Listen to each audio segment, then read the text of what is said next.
Selama ini kita tuh selalu nunjukin kepada kalian Funko ini, Funko itu, unboxing Funko ini. Pokoknya kita tuh selalu nunjukin kepada kalian Funko Pop.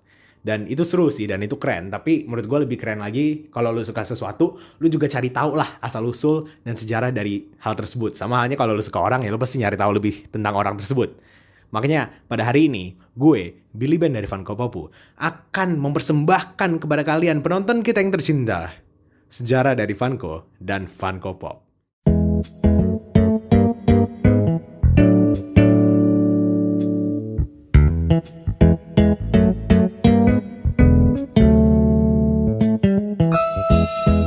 Jadi cerita kita itu dimulai dari seseorang yang bernama Mike Becker. Dia dengan sahabat dekatnya Rob Schwartz, mereka itu memiliki hobi untuk mengelilingi Amerika Serikat dan membeli pernak-pernik dan mainan-mainan jadul.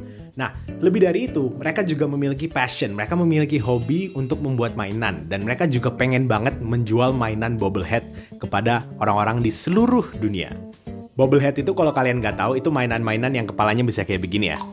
Nah, akhirnya mereka merancang bobblehead pertama mereka, yang mereka namakan sebagai Computer Bob. Dan awalnya nama perusahaan mereka itu bukan Funko, tapi namanya Brainworks.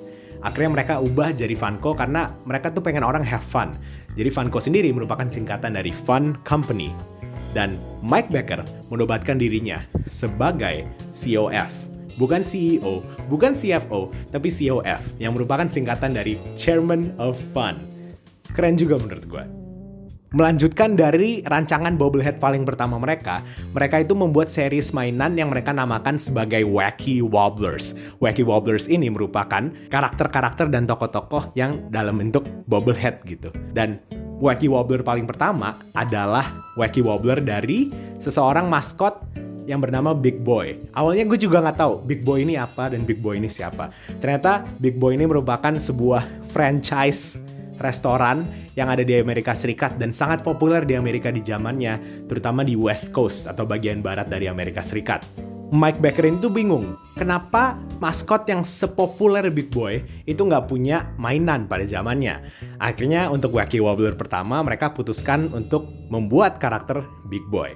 Dan itu juga laris manis, wow. Dan setelah itu, ya mereka juga bikin macam-macam karakter-karakter dan tokoh-tokoh nyata. Dari kartun kayak Betty Boop, hingga yang paling laku waktu itu adalah Austin Powers, kalau lo tahu film Austin Powers, dan Barack Obama, Presiden Amerika Serikat. Mantan Presiden Amerika Serikat, tapi whatever. Funko dengan Wacky Wobbler mereka itu laris manis, laku berat, dan tentunya banyak duit. Tapi Mike Becker itu mengalami apa yang dialami oleh orang-orang seumuran gue zaman sekarang, yakni burnout. Dia itu capek dengan pekerjaannya dan dia pengen coba bikin mainan baru, pengen coba ngelakuin hal-hal baru, dan akhirnya dia memutuskan untuk menjual Funko kepada teman dekatnya yang merupakan sesama kolektor, yakni Brian Mariotti. Nah, di bawah Brian Mariotti, Funko ini berkoar dan Funko Pop diciptakan. Tapi bagaimana Funko Pop itu dapat diciptakan? Jadi awalnya Warner Bros. Mereka itu mendatangi Funko dan mereka menginginkan Funko untuk membuat mainan-mainan dari tokoh-tokoh Warner Bros. Terutama DC.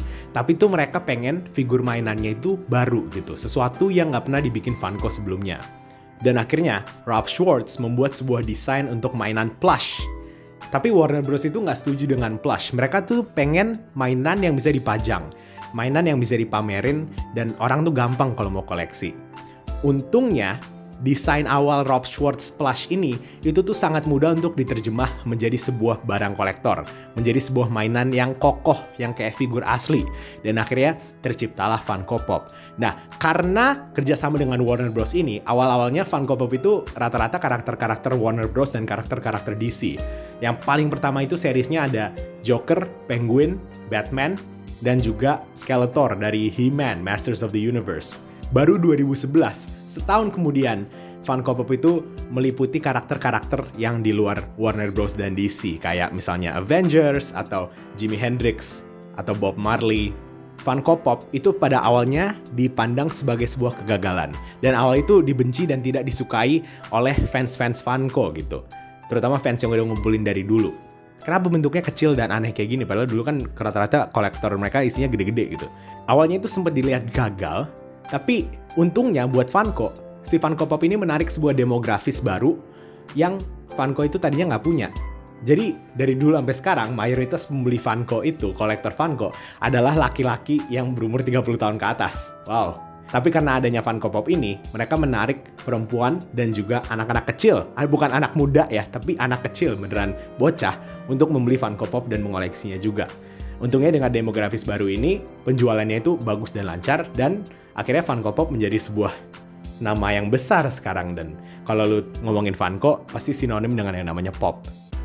Itu aja sejarah dari Funko dan Funko Pop. Gue itu ceritanya gue persingkat banget ya. Kalau kalian mau tahu fullnya, gue rekomen kalian nonton dokumenter Making Fun, The History of Funko. Itu tuh benar-benar lengkap, dan di situ juga mereka meliputi banyak-banyak orang yang tipe-tipe orang yang membeli Funko gitu. Dari anak kecil hingga petinju, keren dah.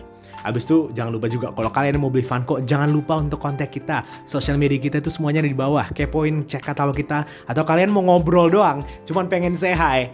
Wow, Kak Billy keren banget bisa bikin video sejarah Funko dan semuanya diedit sendiri pakai depan green screen. Wow, keren banget gitu. Kalau kalian mau muji gue kayak gitu, boleh langsung aja kontak kita. Oh my god, mohon maaf. Thank you guys. Itu untuk video dari sejarah Funko dan Funko Pop. Gue Billy Ben dari Funko Popu. Jangan lupa untuk subscribe so you'll never miss a pop. Bye-bye.